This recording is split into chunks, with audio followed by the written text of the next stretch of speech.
Eu ia começar o vídeo falando sobre obrigação.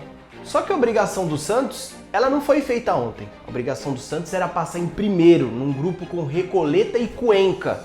No máximo ver o que aconteceria com o São Lourenço, o time tradicional da Argentina, que tem lá a sua força dentro das competições sul-americanas. Mas no apagar das luzes, o Santos foi para os playoffs.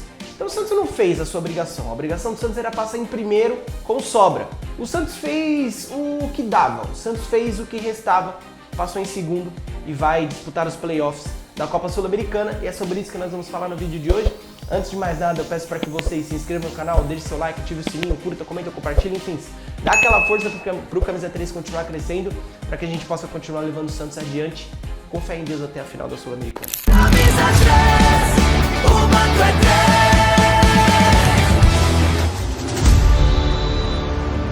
O Santos venceu o Cuenca na Vila Belmiro por 3-0, respirou e está classificado para os playoffs da Copa Sul-Americana. E a receita para isso acontecer, ela era muito simples. Era o Santos vencer o Cuenca dentro de casa, algo que para muitos era completamente difícil, porque até então o Santos não tinha vencido na Copa Sul-Americana. E contar, a depender do que acontecesse no seu jogo, contar com uma combinação de resultados no jogo entre Recoleta e São Lourenço, lá na Argentina. O Cuca mandou a campo uma equipe um tanto quanto desfigurada com aquilo que nós estamos acostumados. Lucas Veríssimo não jogou, o Roleiser, que era para ir para o jogo, não foi, não ficou nem no banco. O Christian Oliva, a mesma coisa, dois jogadores extremamente desgastados por essa sequência que o Santos vem atravessando. O Brasão, que de ontem para hoje enfrentou uma certa crise, uma certa polêmica nos bastidores do Santos. As notícias extremamente atravessadas, a gente não sabe o que de fato aconteceu, qual que é a verdade de fato em relação ao Gabriel Brasão. O fato é que alguns setoristas estavam dizendo que ele seria poupado, de que ele perderia a sua titularidade para o Diógenes, outros dizendo que o Brasão não jogaria esse jogo contra o Cuenca porque ele seria preservado para ser vendido na janela de meio do ano. Enfim, as informações extremamente atravessadas, a gente não sabe ainda qual que é a verdade, mas o fato é que o Brasão jogou ontem e foi preponderante para essa vitória do Santos. O Cuca mandou a campo o Brasão, o Igor Vinícius, o Escobar, o Luan Pérez e o Adonis Frias. O Lucas Veríssimo não jogou essa partida. O Ilharão, Gustavinho, Barreal de um lado, Bom Tempo do outro, centralizado Miguelito e lá na frente o Gabigol. Obviamente que sem a bola o Santos fechava numa linha, em duas linhas de 4, o Bom Tempo por um lado, Barreal por outro, Gustavinho e o Ilharão fechando, mas pelo meio lá na frente o Miguelito junto com o Gabigol. E o Santos começou essa partida da mesma maneira que o Santos tem começado as suas partidas, mostrando ímpeto, mostrando vontade, mostrando e demonstrando um bom futebol, aquele futebol de aproximação, futebol de toques curtos, toques rápidos, e aos poucos o Santos foi envolvendo o Cuenca. Primeira grande chance do Santos foi com o Gabigol, em que ele foi lançado, tentou dar um chapéu no zagueiro, a bola bate no braço do zagueiro, e assim, é um dos lances mais, como é que eu posso dizer, toscos dessa temporada. Porque a bola bate no braço do defensor do Cuenca, o VAR chama o juiz para analisar o lance, o juiz vai até a cabine do VAR para analisar. E ele fica ali mais ou menos uns 3, 4 minutos analisando o que aconteceu no lance, e qualquer pessoa que visse esse lance, e não precisa nem ser uma pessoa que entenda muito de futebol, tá? Viria que a bola bateu no braço do defensor do Cuenca. É nítido que ela bate nessa parte do braço do defensor do Cuenca. Todas as câmeras mostravam e demonstravam isso, e o juiz optou por não marcar o pênalti. Mesmo assim, o Santos continuou com o seu ímpeto, o Santos continuou dominando as ações, continuou tendo mais posse de bola que o Cuenca. Diferentemente do que nós vemos costumeiramente esses times lá de fora virem ao Brasil um pouco mais fechados, mais retraídos, explorando o contra-ataque, esperando os espaços da equipe mandante, o Cuenca não fez isso. O Cuenca veio para Vila Belmiro para jogar, e isso facilitou muito para que o Santos conseguisse impor o seu jogo dentro de casa. Não demorou para o Santos abrir o placar depois desse lance em que o juiz anula um pênalti claro. Uma grande tabela do Santos pelo lado direito, o Gabriel Bom Tempo, que para mim, depois do Roleiser e do Gabigol, vem sendo o principal jogador do Santos nessa temporada, uma boa tabela pelo lado direito. aquele futebol da forma que nós estamos acostumados a ver o Santos jogar. O Bom Tempo ele tabela com o Igor Vinícius, deixa o Igor Vinícius em grande condição na linha de fundo para cruzar para dentro, para o Gabigol fazer o primeiro gol do Santos e fazer o Muk. E detalhe do Muk que é o seguinte, a gente tá cansado de dizer aqui no Camisa 3, ô Titi, dá pra virar corte isso aqui? Pra gente mandar pra Globo? Dá pra virar corte. E nós já cansamos de dizer aqui no Camisa 3, desde o início da temporada, tá? De que o Gabigol faria 15 gols ou mais em 2026. Ele já fez 13, fora as outras 7 assistências que ele deu, ou seja, são 20 participações em gols em 21 jogos. O Gabigol ele tem sido preponderante para o Santos nessa temporada. Alguns jogos atrás muita gente ficou com uma pulga atrás da orelha em relação a ele porque ele estava marcando, estava dando assistência, mas não estava sendo tão participativo assim dentro das partidas do Santos. E ele está conseguindo fazer a junção das duas coisas. Fazer gols, dar assistências e ter uma boa participação. Não dá para cobrar isso do Gabigol. O Gabigol ele tá saindo da área, tá procurando ajudar os companheiros na armação das jogadas, nas associações das jogadas, sair bastante da área para ajudar a armar o time do Santos, então não dá para cobrar isso do Gabigol. Depois que o Santos faz o primeiro gol, algo acontece lá na Argentina, que é o fato de que o Recoleta abriu o placar contra o São Lourenço. E a partir desse momento, a conta ela era meio complexa, porque o Recoleta, para muita gente, chegou até a última rodada na Argentina sem chance de classificação alguma, porque jogaria contra o São Lourenço fora de casa, e para muita gente o São Lourenço venceria o Recoleta. E com uma vitória do São Lourenço, uma vitória do Santos, tudo se facilitaria. Porém, com o gol que o Recoleta faz em cima do São Lourenço e o Santos vencendo o Cuenca apenas por 1-0, o Recoleta estava ficando em primeiro e o São Lourenço estava ficando em segundo. Então a matemática para o Santos era a seguinte, para o Santos passar somente com 1-0, o Recoleta teria que fazer mais gols no São Lourenço. Para o Santos passar sem depender de nenhum resultado da Argentina, desde que persistisse 1-0 do Recoleta, o Santos teria que fazer mais gols. E o Santos, depois que fez 1-0, continuou tendo o domínio da partida, continuou tendo a posse de bola. O Cuenca ele assustou o Santos apenas em um momento dentro do primeiro tempo, que foi uma bola pela esquerda, que o jogador do Cuenca ele passa no meio do Gabriel Bom Tempo e do Ilharão. E assim, eu já falei aqui em outros vídeos, para mim o Ilharão ele não tem a mínima condição de ser titular do Santos. E eu volto a repetir mais uma vez, volto a frisar mais uma vez. Que falta faz o João Schmidt, que falta faz o Oliva. Para mim são os dois titulares da volância do Santos. Eu não acho que nem Arão e nem Gustavinho, e aqui não é uma crítica ao menino, tá? Eu acho que eles não encaixam nesse modelo de jogo do Santos, no que o Cuca tá propondo para esse time do Santos. E eu acho que falta pegada pro Arão, eu acho que falta pro Gustavinho um pouco mais de intensidade na hora dele pisar no campo de ataque, ser um pouco mais participativo, mas possa ser que essa não seja a característica dele, possa ser que o Gustavinho seja um cara mais pegador, de mais marcação, e com isso ele e o Arão ficam um pouco presos demais. Às vezes fica até um buraco entre os volantes do Santos, os meias armadores e os atacantes, e precisa de um jogador ou jogadores para preencher esse espaço. O jogador do Cuenca faz uma grande jogada, passa no meio de dois, chuta, a bola quase entra, e esse foi o único momento em que o Cuenca, ele de fato assustou o time do Santos. Vem a parada para hidratação e o Santos foi um antes da parada e outro depois da parada. Uma grande novidade, né? Porque o time do Santos ele cansa. O time do Santos estava cansando só no segundo tempo. Agora passou a cansar nos primeiros tempos das partidas. Só que o Santos contou com ou um dia ruim do Cuenca, que eu acho muito difícil, ou com a falta de qualidade do time equatoriano. Eu acho que tenha sido a segunda opção. O primeiro tempo termina com 1-0, o Santos volta do intervalo precisando marcar, precisando de gols. Obviamente que isso foi dito para os atletas no intervalo da partida.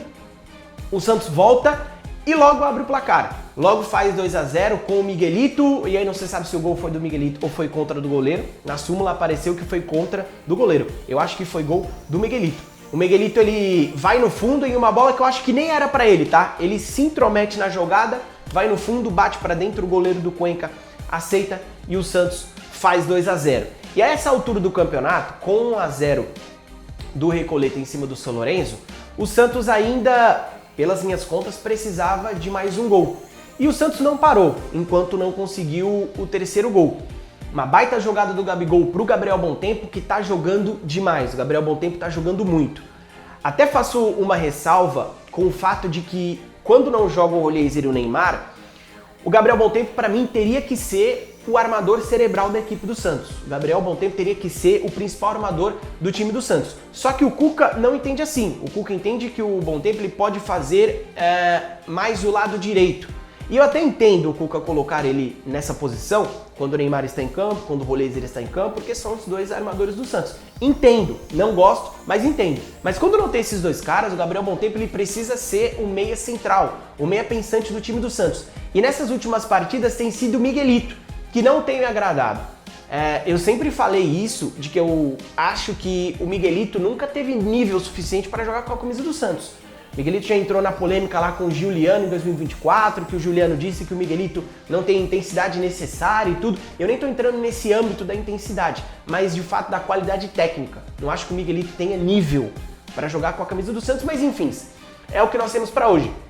E o Gabriel Bontempo, diferentemente das outras partidas, ele começa mais do lado direito, só que se movimentando mais, um pouco mais solto do que nos outros jogos. Com certeza isso foi uma orientação do Cuca para ele trocar bastante de posição com o Miguelito, e isso aconteceu. O Gabriel Bontempo ditou o ritmo da partida do Santos e fez um golaço com passe nada mais nada menos do que Gabriel Barbosa, que para muita gente era ex-jogador, que para muita gente era ex-atacante, que não serviria para o Santos.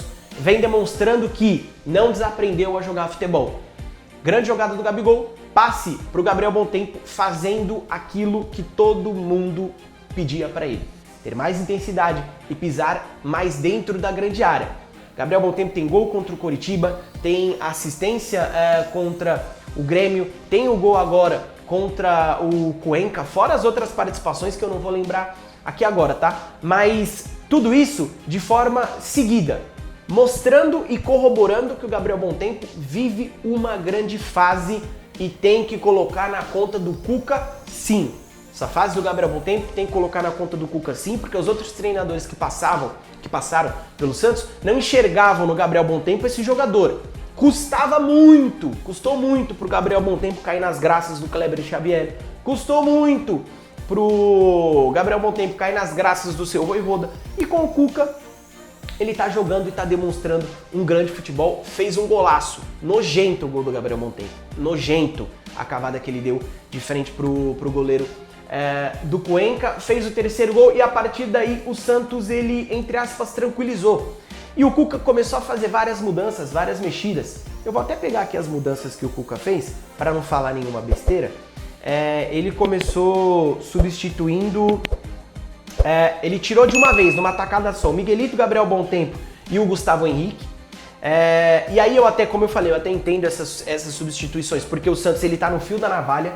O DM do Santos está lotado, tem muito jogador que está machucado, lesão muscular. Então o Cuca ele tá tendo que se virar nos 30. Porque o elenco do Santos é curto, o elenco do Santos não tem qualidade, não tem profundidade, então o Cuca tá tendo que se virar nos 30. E com certeza o Cuca, com aquele jeito dele, agradeceu aos céus por o Santos ter feito 3-0, ter conseguido ter feito 3-0, para ele conseguir poupar os principais jogadores para o jogo de sábado contra o Vitória na Vila Belmiro. Então ele tirou numa tacada só o Gustavo Henrique, o Gabriel Bontempo e o Miguelito. E aí vem um ponto que muita gente está levantando e que eu comecei a prestar atenção. Quando o Santos está ganhando, vem Rony, que eu até respiro para falar do Rony, eu me recuso a falar do Rony. O Rony, assim, é o pior jogador que eu já vi com a camisa do Santos. Eu já vi muito jogador ruim com a camisa do Santos. Mariano Trípode, Bida, Triguinho, Luizinho, Jean Mota, quem mais? Naquele Santos horrível de 2008, Marcinho Guerreiro, sabe? Eu já vi muito jogador ruim com a camisa do Santos, mas jogadores que tinham vontade. Jogadores que eles tentavam suprir a falta de técnica com vontade. E pra muita gente o Rony pode fazer isso, tá? O Rony corre, o Rony se doa e tudo mais. O Rony é ruim, gente. O Rony é ruim. O Rony não consegue fazer o que esses caras faziam. Aquele Rony do Palmeiras que era esforçado, já foi, já acabou, já passou. No jogo de ontem, o Barreal esticou 2 bolas pro Rony. O Rony não consegue correr. O Rony tá gordo. O Rony não consegue dar um pique. A única coisa que o Rony sabe fazer na carreira inteira dele é correr. E ele não tá conseguindo fazer isso com a camisa do Santos. E aí veio o Rony, veio o Lautaro Dias e veio o Samuel Pierre para fechar um pouco mais o meio de campo. E a partir dessas mudanças, o Santos foi outro, demonstrando mais uma vez a diferença dos jogadores que o Santos tem no seu elenco, a disparidade do elenco do Santos. Quando entrou Rony, Lautaro Dias, depois veio o Moisés, depois veio o Robinho Júnior, assim, eu vou usar as palavras do Lucas Mussetti, tá? O torcedor, ele quis se bater. Os poucos torcedores que estavam na Vila Belmiro quiseram se bater, eles quiseram morrer com essas mudanças porque o Santos parou. O Santos parou, não conseguiu criar mais nada. A sorte é que o Santos não estava precisando de mais gols. O Santos não estava precisando que esses jogadores fizessem o que eles não sabem fazer. Já estava garantido com um 3-0. Então o Santos foi conseguindo tocar a partida de uma maneira bem fria, de uma maneira bem morna, xoxa, capenga. O Santos conseguiu chegar até o final da partida. Porém, contudo, sobretanto, o seu Moisés, que quando ele chegou no Santos, eu disse que o Moisés seria um jogador muito útil, porque o Moisés sempre foi um atacante que me agradou bastante, tá? Desde a época do Fortaleza. Eu sempre vi um bom futebol no Moisés. E eu não mudo o que eu disse quando ele chegou. Porém, eu não sabia que o Moisés demonstrava tanta falta de vontade. Eu não sabia que o Moisés demonstrava tanta má vontade quando ele entra no campo. Mais uma vez, digo e repito, o Moisés, assim como o Zé Rafael, assim como o Rony, assim como o Mike, eles entram no campo parecendo que estão fazendo um favor pro time do Santos. E eu até entendo o Mike, o Zé Rafael, o Rony fazerem isso, porque são como diz aí, como diz o outro, né? São cachorros de açougue. Não são aqueles cachorros de rua que estão precisando comer alguma coisa. São cachorros de açougue. Eles estão com a barriga cheia. Os caras são campeões de Libertadores, já encheram o bolso, já encheram o pataco. Eu até entendo eles fazerem essa merda que eles fazem quando ele entra no campo. Mas o Moisés... A maior chance da carreira do Moisés é o Santos Futebol Clube. E o Moisés entra como se estivesse fazendo um favor pro clube. O seu Moisés faz um pênalti no final do jogo, um pênalti infantil, um pênalti imbecil, um pênalti idiota. O Moisés, ele nunca volta para marcar. Nunca volta para fechar os espaços, nunca volta para dar uma força na marcação, nunca volta para acompanhar o lateral. Quando ele volta para fazer merda. Ele volta para fazer bobagem. Fez um pênalti infantil, um pênalti que não precisava, um pênalti que, a depender do que tivesse acontecido no jogo entre Recoleta e São Lourenço, poderia significar a eliminação do Santos na Copa Sul-Americana. O juiz foi ao VAR, marcou o pênalti bem marcado, só que quando o jogador do Cuenca foi bater o pênalti, o Brasão, que estava precisando disso, o Brasão estava precisando dar essa resposta, o Brasão estava precisando de um momento que levantasse a moral dele, que levantasse o brio dele, e nada melhor do que um pênalti. E a gente pode questionar, mas um pênalti contra o Cuenca, um pênalti contra uma equipe fraca do Equador, pênalti é pênalti. Pegar pênalti para um goleiro é sempre bom e o Brasão estava precisando disso, estava precisando desse momento para dar uma resposta para quem estava criticando ele, para dar uma resposta para a diretoria que, pelo que dizem, vai rifar o Brasão no meio do ano para conseguir pagar dívida, para conseguir pagar salário, para conseguir contratar outros jogadores. E foi uma forma do Brasão responder a tudo isso que aconteceu. Enfim, o Santos passou em segundo colocado, um vexame, tá? Um vexame. Obviamente que nós, como torcedores, podemos ficar felizes pelo fato do Santos ter passado de fase, pelo Santos ter continuado, mesmo que indo para os playoffs, mas foi um vexame. Num grupo com Recoleta e Cuenca, o Santos teria que passar em primeiro. No máximo, estourando em segundo, a depender do que o São Lourenço também fizesse no grupo. Né? Vencesse todas as partidas, jogando demais e tal, ficou em segundo para o São Lourenço que estava jogando muito. Ok, o Santos está numa draga desgraçada, mas o São Lourenço que não joga nada, um Recoleta que não joga nada, um Cuenca que piorou o Santos passar em segundo, foi um vexame, mas o Santos fez menos do que a sua obrigação, fez o dever de casa e está classificado para a próxima fase da Sul-Americana. E eu posso estar sendo um lunático com o que eu vou falar agora. Dá para gravar isso aqui? Dá para deixar isso aqui gravado? O Santos vai à final da Copa Sul-Americana em 2026, estaremos em Barranquilla. O Santos volta a campo contra o Vitória no sábado, vamos ver o que o Cuca vai armar, o que o Cuca pretende para essa partida. Jogo difícil, jogo complicado, mas o Santos precisa dos 6 pontos para se recuperar dentro do Campeonato Brasileiro. E para você que ficou até aqui, para você que gosta do nosso conteúdo, Para você que gosta de ver o que o Camisa 3 tem a falar sobre o Santos Futebol Clube, eu peço para que você se inscreva no canal, deixe seu like, ative o sininho, curta, comenta, compartilha. Continue dando aquela força pra gente continuar levando o Santos adiante. Fechou, rapaziada? Tamo junto. Até o próximo vídeo.